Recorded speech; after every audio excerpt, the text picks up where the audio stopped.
저희가 지금 지난주 엘리야의 이야기를 계속 묵상하고 있죠. 그가 그 갈멜산에서 바알의 선지자들 450명과 대결하는 이야기는 어찌 보면 엘리사의 사역에서 정점에 이르는 그런 승리와 기쁨을 맛보는 순간이었습니다. 그 선지자 450명 다 기손 그 시내에서 다 전멸을 시켰죠. 그리고 하나님께 간절히 기도했을 때에 하나님이 3년 6개월 동안 그 닫았던 하늘을 여시고 비를 내려 주셨습니다. 하나님의 능력도 맛보고 하나님의 기도의 응답도 받고, 그런데 이 정도 되면 바알이나 또 아세라 신을 섬기는 그 아합 왕과 이세벨이 좀 뭔가 좀 달라져야 할 것 같죠. 하나님이 유일하신 신이시구나. 이제부터는 정말 하나님만을 섬겨야 되겠다. 이렇게 좀 바뀌어야 되는데, 그러나 그 승리의 기쁨도 잠시라는 겁니다. 그 이세벨이 오히려 엘리야에게 선전포고를 하는 거죠. 그에게 복수를 다짐하는 그런 이야기를 하는 겁니다. 사실 엘리야가 생각했던 기대와는 완전히 다른 거죠. 이제부터는 하나님의 나라, 하나님의 통치가 이 땅 가운데도 시작되겠구나 했는데 변하는 것이 없더란 말입니다. 오히려 그에게 이런 대답이 들려오는 거죠. 1, 2절에 보면 아합이 엘리야가 행한 모든 일과 그가 어떻게 모든 선지자를 칼로 죽였는지를 이세벨에게 말하니 이세벨이 사신을 엘리야에게 보내어 이르되 내가 내일 이맘때에는 반드시 내 생명을 저 사람들 중 한 사람의 생명과 같게 하리라. 그렇게 하지 않으면 신들이 내게 벌 위에 벌을 내림이 마땅하니라 한지라. 여기에 이세벨은 갈멜산에 오지 않았죠. 그래서 아합이 가서 마치 보고하듯이 아내에게 다 이야기를 하는 겁니다. 우리가 그 대결에서 치고 하나님이 엘리야의 그 제단을 불러 응답하시고 결국 바알을 섬기는 제사장들이 다 죽임을 당했다. 아마 이세벨의 입장에서는 이 사실을 인정하고 받아들이기가 쉽지 않았을 겁니다. 바알 신상, 그 신전을 처음 이곳에 들여온 것은 바로 이세벨입니다. 자기가 믿고 섬기는 그 신이 있으면 분명히 북이스라엘은 안정과 평안을 누릴 것이다. 그렇게 자기가 주장했던 신이죠. 그런데 그 신이 우상이고 헛개비고 아무것도 아니라는 사실이 드러나고 하나님이 오히려 참된 신이라고 하는 것이 밝혀지니까 그걸 인정하고 싶지 않은 겁니다. 끝까지 자기가 믿는 그 바알신, 그것을 주장하고 싶은 거죠. 그렇게 하려면 어떻게 해야 됩니까? 엘리야를 제거하는 겁니다. 엘리야가 이 땅에서만 사라지면 사람들이 그 보았던 것은 그냥 며칠이면 다 잊혀질 것이다. 그래서 지금 엘리야를 멀리 쫓아보내려고 이런 협박을 하는 거죠. 내일 반드시 널 죽일 것이다. 살고 싶으면 이 땅에서 떠나라, 사라져라 이러는 거죠. 더욱더 강팍해지는 이런 이세벨의 모습, 마치 이것은 사단이 인간들을 계속해서 하나님에게서 멀어지게 하고 그런 악행을 부리는 모습과 똑같은 거죠. 사단은 절대 패배를 인정하지 않습니다. 오히려 그럴수록 더욱 무서운 척, 강한 척, 사람들을 두려움에 빠지게 하고 하나님에게서 멀어지게 하는 그런 일들을 계속해서 추진할 뿐입니다. 그걸 보는 사람들은 믿음이 약해지기도 하고 두려워하기도 하고, 엘리야가 이런 이세벨의 계략에 넘어가게 되는 거죠. 3절 4절을 보니까 그가 이 형편을 보고 일어나 자기의 생명을 위해 도망하여 유다에 속한 부엘세바에 이르러 자기의 사환을 그곳에 머물게 하고 자기 자신은 광야로 들어가 하룻길을 가서 한 로뎀나무 아래 앉아서 자기가 죽기를 원하여 이르되 여호와여 넉넉하오니 지금 내 생명을 거두시옵소서. 나는 내 조상들보다 낫지 못하니이다. 이세벨의 경고를 듣고 그래도 하나님의 선지자라고 하면 감히 내가 어떻게 하나님께 이런 도전을 하느냐? 결코 너를 용서하지 않겠다. 이렇게 담대하게 나아가는 것이 아니라 광야로 도망가는 겁니다. 이건 북이스라엘의 경계인 유다를 넘어서서 브엘세바면은 유다, 이스라엘 땅의 끝입니다. 그 땅에 가서도 다시 하룻길을 광야로 갔다는 것은요, 이스라엘에서 완전히 벗어났다는 거죠. 이런 부분을 보면 잘 이해가 안 됩니다. 아니, 왜 하나님의 능력을 맛본 선지자가 갑자기 도망을 할까? 갈멜산 대결이 오래전의 일입니까? 기억에 잊혀질 정도로? 아니요, 며칠 전입니다. 하루 이틀 전에 일어난 일입니다. 생생하죠. 하나님만이 유일하신 신이라고 하는 것을 분명히 자기 눈으로 봤음에도 어떻게 이세벨이라고 하는 한 여인이 널 반드시 죽이겠다고 하는 그 헛된 말에 넘어가서 두려움과 그리고 도망을 치는 이런 모습을 보일 수 있습니까? 무엇이 그를 이토록 나약하고 초라하게 만들었을까? 그 엘리야는요, 지금 사실 사역의 정점에서 이제 다 이룬 것처럼, 다 된 것처럼 그렇게 자신하고 있었다는 겁니다. 사람들도 엘리야가 진정한 하나님의 선지자, 하나님의 일을 하는 사람이구나, 그걸 인정받았죠. 의심하지 않았죠. 그러면 세상도 달라져야 되는 거죠. 근데 아무런 변화가 없는 겁니다. 여전히 아합왕과 이세벨은 자기를 죽이려고 하고 우상 숭배하는 그 일은 그대로 지속되는 거죠. 그러니까 낙심하는 겁니다. 도대체 뭐가 달라져야 되는 건가? 도대체 왜 이렇게 되는 건가? 하나님은 왜 저들을 완전히 무찔러 버리지 않으시고 저렇게 내버려 두시면서 북이스라엘이 우상 숭배에 빠지는 것을 그냥 놔두시는가? 그가 이렇게 낙심한 이유는 결국 한 가지입니다. 하나님께 시선을 두었던 그 시선이 세상과 이세벨의 말과 이런 것으로 옮겨갔다는 거죠. 그가 갈멜산에 있을 때는요, 하나님만 바라봤습니다. 하나님이 응답하시고 하나님이 불을 내려주시고 하나님이 자기의 기도를 들어줄 수 있도록 정말 무릎 사이에 얼굴을 거기에 완전히 숙이면서까지 그렇게 간절히 기도했죠. 하나님 외에 다른 생각을 하지 않았다는 겁니다. 그런데 그 하나님이 아니라 이세벨과 세상을 바라보니까 그의 마음이 철렁 내려앉는 겁니다. 이런 일들은 우리 하나님 믿는 모든 성도들에게도 일어날 수 있는 일이죠.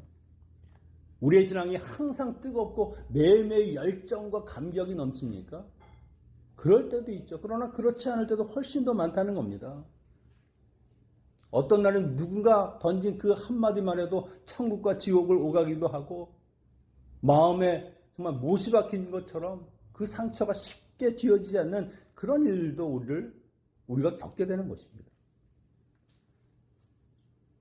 그 모든 것이 다 하나님에게서 시선이 돌려지기 때문이라는 거죠. 마태복음 14장에 보면 베드로가 그 어둠 사이에서 물 위를 걸어오시는 주님을 봅니다. 그리고는 주님께 주여 저도 물 위를 좀 걷게 해주십시오. 그러니까 주님이 오라. 그래서 배에서 나가서 물 위를 조금 걸었습니다. 놀라운 일이죠. 근데 그것이 오래 갑니까? 바람이 불고 그리고 물결이 출렁거리니까 주님을 보던 그 눈길이 바다 위를 봤을 때 그가 점점 바닷속으로 빠져들어가는 겁니다. 지금 엘리야의 모습이 그런 것이죠. 하나님을 바라볼 때는 담대하고 믿음도 충만했는데 그 하나님에게서 눈이 돌려지니까 자기가 처한 상황만 보니까 믿음이 연약해지고 낙심이 되고 두려움이 가득해지는 겁니다. 인간은 강하지 않습니다. 누가 강합니까? 하나님이 강하신 분입니다. 우리가 하나님을 믿는다고 하는 것은요, 어제 나의 모습, 나의 신앙, 나의 열정, 그것이 오늘과 나의 내일을 약속하지 못하는 거죠. 매일매일 일용할 양식을 먹듯이 하나님 앞에 나아가서 하나님 저에게 일용할 양식을 주십시오. 그렇게 간구하는 것들이 쌓여나갈 때 우리의 믿음이 돈독해지는 것이죠. 여러분, 어떤 경우에도 여러분 하나님에게서 눈을 돌리지 마십시오. 내가 비록 세상에 살아가지만 우리는 세상에 속한 사람이 아닙니다. 하나님께 속한 사람입니다. 늘 하나님이 내 곁에 계시고 나와 함께 계시고 내가 승승장구하면서 성공할 때뿐만이 아니라 내가 힘들고 어렵고 지치고 낙담해서 누워있을 때에도 하나님은 나와 함께 하신다는 것을 잊어버리면 안 됩니다. 그걸 잊는 순간에 우리는 절망하게 되어 있는 겁니다. 광야로 하루길을 더 들어간 엘리야는요, 로뎀나무 아래 누워서 차라리 죽여달라고 그렇게 기도합니다. 로뎀나무는 광야에서 그늘을 만들어주는 나무죠. 이 크기가 장대한 그런 나무가 아닙니다. 한 2m, 3m. 그냥 고작 조그만 한 사람 정도 가릴 정도의 그림자가 생기는 거죠. 그 작은 나무 아래서 그 따가운 햇빛은 피하고 싶고 그러면서도 자기는 죽고 싶다고 이야기하는 엘리야의 모습이 정말 우습지 않습니까? 여기 넉넉하다. 이제 더 바랄 것이 없다. 나는 사역을 충분히 했습니다. 이게 아니라 이제 다 끝났다는 겁니다. 더 이상 기대도 소망도 없고 이제 하고 싶은 것도 없고 그냥 차라리 죽었으면 좋겠다 이런 말이죠. 마치 하나님, 저는 하나님에 대해서 더 이상 기대할 것이 없네요. 사람이 낙심할 때 내가 생각한 그 계획들이 틀어지거나 생각한 것과는 달리 그냥 초라한 그냥 작은 결실들이 맺혀질 때 혹은 내가 하는 일이 과연 무슨 의미가 있을까 이런 생각이 들 때 사람들은 낙심하게 됩니다. 그러나 그럴 때에도 우리는 하나님을 바라봐야 하는 것이죠. 오늘 우리가 부른 찬송가 549장입니다. 내 주여 뜻대로.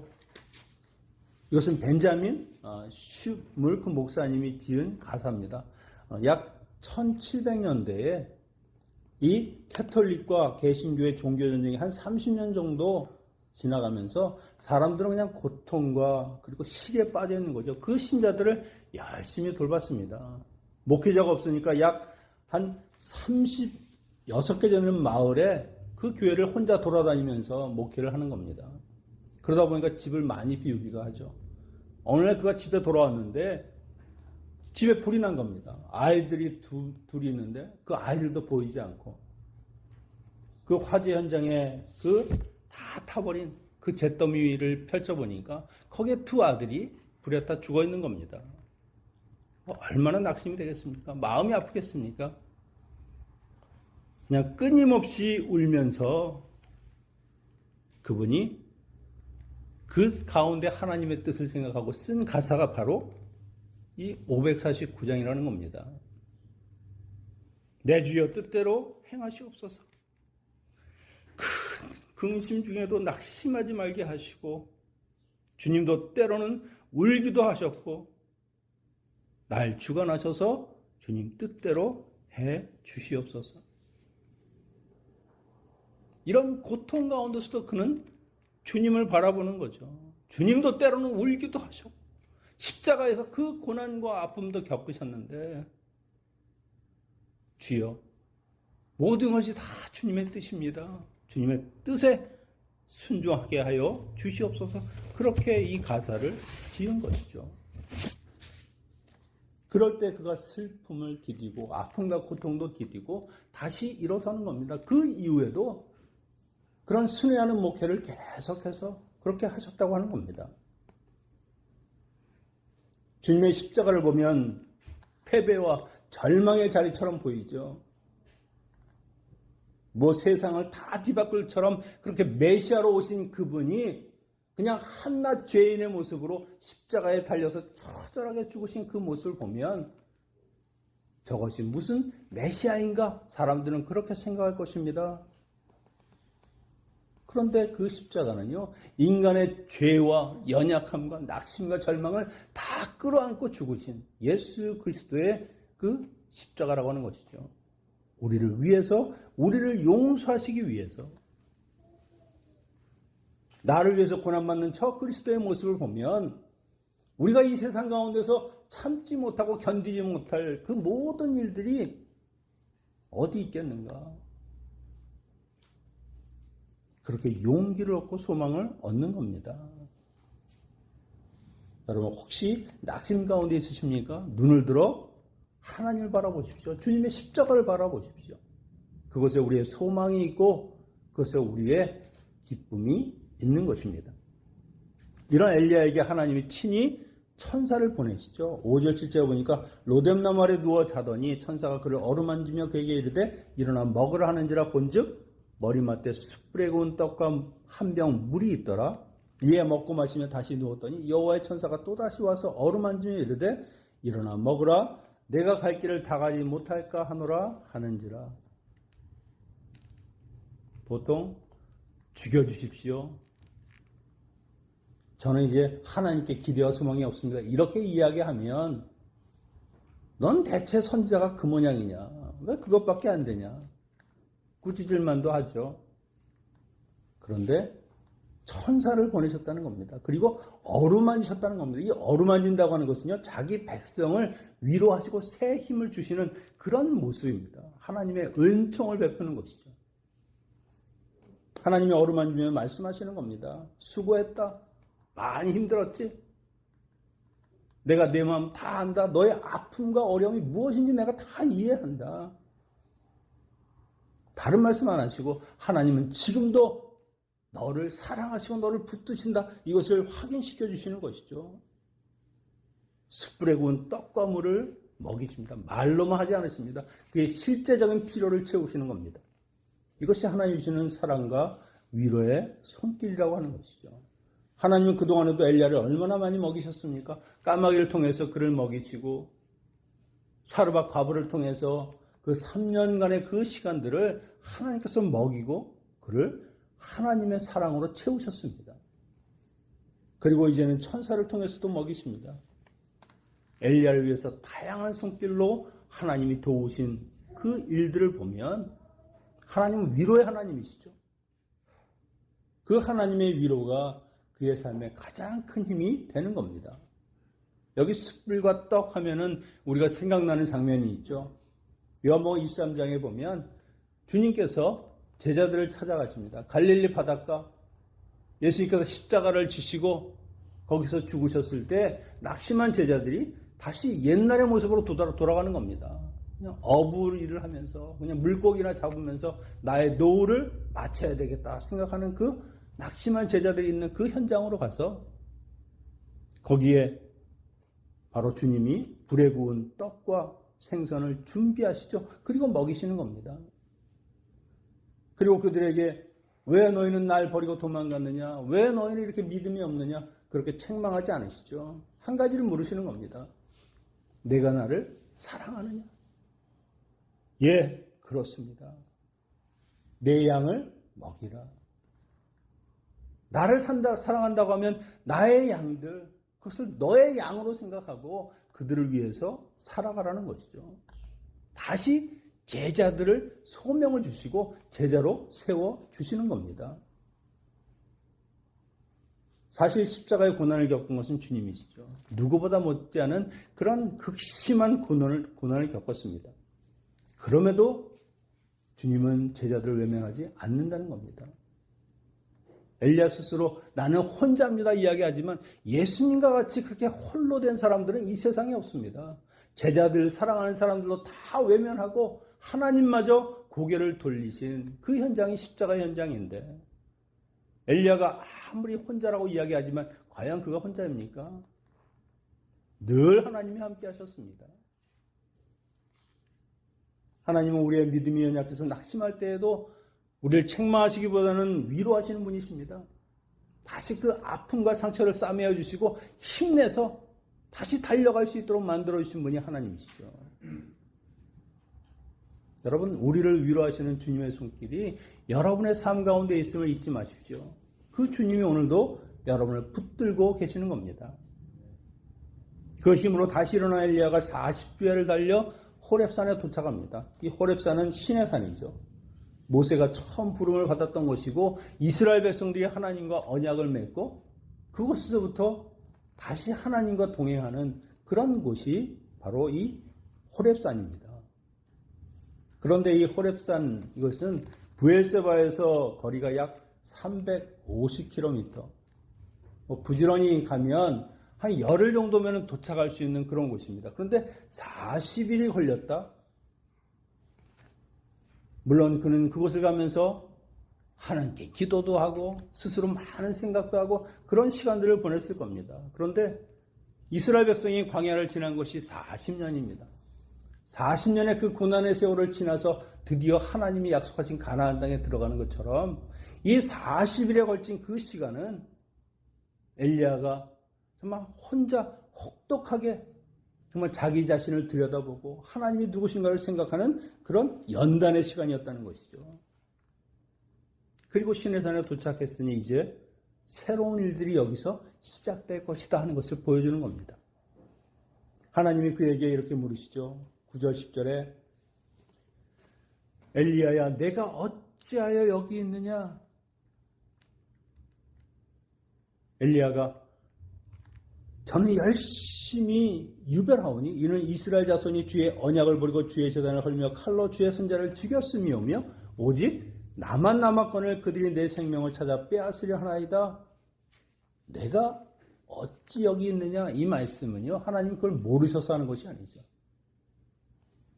바로 엘리야가 스스로 냉철하게 왜 그가 거기 있어야 되는가를 생각해 보라는 겁니다.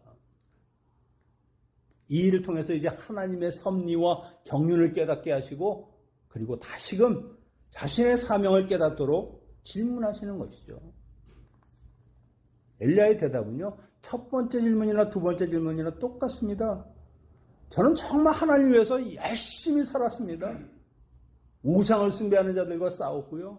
제 목숨을 바쳐가면서 그렇게 하나님을 섬겼습니다. 그런데 저를 죽이러 가는 사람이 아직도 가득하고 이제 저 혼자 남았습니다. 이런 말을 통해서 그가 얼마나 외롭고 지쳐 있는가 하는 것을 우리가 엿볼 수 있죠. 아무도 도울 사람이 없다. 얼마나 가슴 아픈 말입니까? 그런데 이것은 하나님이 어떤 분인가 하는 것을 몰랐을 때 하는 소리입니다. 엘리야에게 하나님께서 명령하시죠. 11절 12절에 보면 너는 나가서 여호와 앞에서 산에 서라. 여호와께서 지나가시는데 여호와 앞에 크고 강한 바람이 산을 가르고 바위를 부수나 바람 가운데 여호와께서 계시지 아니하며 바람 후에 지진이 있으나 지진 가운데도 여호와께서 계시지 아니하며 또 지진 후에 불이 있으나 불 가운데도 여호와께서 계시지 아니하더라. 불 후에 세미한 소리가 있는지라. 그곳에 하나님께서 계셨다는 겁니다. 강한 바람, 지진, 불 얼마나 강력합니까? 마치 초월적으로 정말 세상의 어떤 모든 일들을 넘어서는 그런 이적과 같은 모습으로 보여졌지만 거기에 하나님이 계시지 않았다는 거죠. 세미한 음성 가운데 하나님이 계셨습니다. 이 말씀은요. 하나님은 늘 초월적으로 세상의 모든 어떤 정의와 법칙을 뛰어넘어서 이적과 표적으로만 일하시는 분이 아니라는 겁니다. 마치 고요한 침묵과 같은 우리의 일상의 어떤 삶 속에서도 하나님은 늘 역사하시고 그것에 임재하시고 그것에서 일하고 계시다는 거죠. 엘리야는 갈멜산의 능력의 하나님만 생각하고 있는 겁니다. 그렇게 역사해야만 마치 하나님이 자기와 함께 하시고 임재하고 계신 것처럼 그렇게 느꼈다는 거죠. 아니라는 겁니다. 여러분, 하나님은요, 은밀한 가운데 일하시는 분이십니다. 우리의 삶 속에 비록 우리가 보기에는 전혀 계신 것 같지 않고 하나님이 정말 나와 함께 하시나 느끼지 못하는 그런 상황 가운데서도 하나님은 일하고 계시다는 거죠. 우리가 세상에서 성공가들을 달리면서 승승장구할 때만 하나님이 함께 하시는 것이 아닙니다. 오히려 바닥을 치면서 그 패배하는 순간에 있을 때에도 하나님은 묵묵히 우리의 곁에 계시는 것이죠. 하나님은 그렇게 일하시는 분이십니다. 15절 16절에 넘어가면은요. 아합과 이세벨에 대해서도 하나님께서 이미 준비하시는 것이 있다는 것이죠. 너는 내 길을 돌이켜 광야를 통하여 다메섹으로 가서 이르거든 하사엘에게 기름을 부어 아람의 왕이 되게 하고 너는 또 남시 아들 예후에게 기름을 부어 이스라엘의 왕이 되게 하고 또 아벨무올라 사바세 아들 엘리사에게 기름을 부어 너를 대신하여 선지자가 되게 하라. 하사엘, 예후, 장차 북이스라엘을 아주 괴롭힐 사람들입니다. 그리고 이 오므리 왕가가 바로 예후에 의해서 끝이 나게 되는 겁니다. 하나님이 일을 안 하신다고요? 아니요. 다 준비하고 계신다는 겁니다. 그들을 벌하시고 그들의 죽음의 최후에 어떤 모습을 하게 될 것인가를 하나님이 아시는 거죠. 거기에 또 엘리사를 내 후계자로 세우라. 엘리사가 이제 엘리야의 동역자로 그리고 후계자로 하나님의 일을 대신한다는 겁니다. 그것뿐만이 아니죠. 너와 함께할 7천의 믿음의 용사를 남겨두셨다. 저 혼자뿐인데요. 아무도 없는데요. 7,000명입니다. 7,000명. 바알에게 무릎 꿇지 않고 그 발에 입맞추지 아니한 믿음의 사람들. 하나님은 조용히 세밀한 음성 가운데 하나님의 일을 계속해서 하시는 겁니다. 여러분, 우리가 어떻게 하나님의 그 깊은 뜻과 섭리를 다 알 수 있겠습니까? 하지만 분명한 것은 하나님은 지금도 우리의 삶 가운데 함께 하시고 절망과 낙심 가운데 있는 하나님의 사람들을 일으켜 세우시고 그들을 위로하시고 하나님의 일을 해가고 계시다는 겁니다. 여러분의 삶에서 마치 하나님이 없는 것 같은 상황이 생기고 그 일로 인해서 낙심할 때에 그럴 때라도 우리의 시선은 항상 하나님께 두어야 합니다. 그리고 나를 위해서 죽으신 그 고난과 그 모든 피를 흘리시면서까지 나를 대속하신 예수 그리스도의 그 십자가를 보면서 오늘 나의 이 아픔과 고통이 결국 주님이 다 끌어안아 주시고 우리를 위로하고 계심을 우리가 생각할 때에 우리는 다시 회복할 수 있을 것입니다. 다시 일어설 수 있을 것입니다. 이런 하나님의 사랑 안에 항상 거하시는 우리 성도님들 되시기를 축원합니다. 기도하겠습니다. 우리의 위로와 소망이 되시는 아버지 하나님, 하나님을 믿는다고 하면서도 얼마나 쉽게 낙심과 좌절에 빠지는지요. 연약한 저희들을 용서해 주시고 힘들고 지칠 때에도 하나님만을 바라보며 우리에게는 아직도 소망이 있음을 기억하게 하여 주시옵소서. 예수님의 이름으로 기도하옵나이다.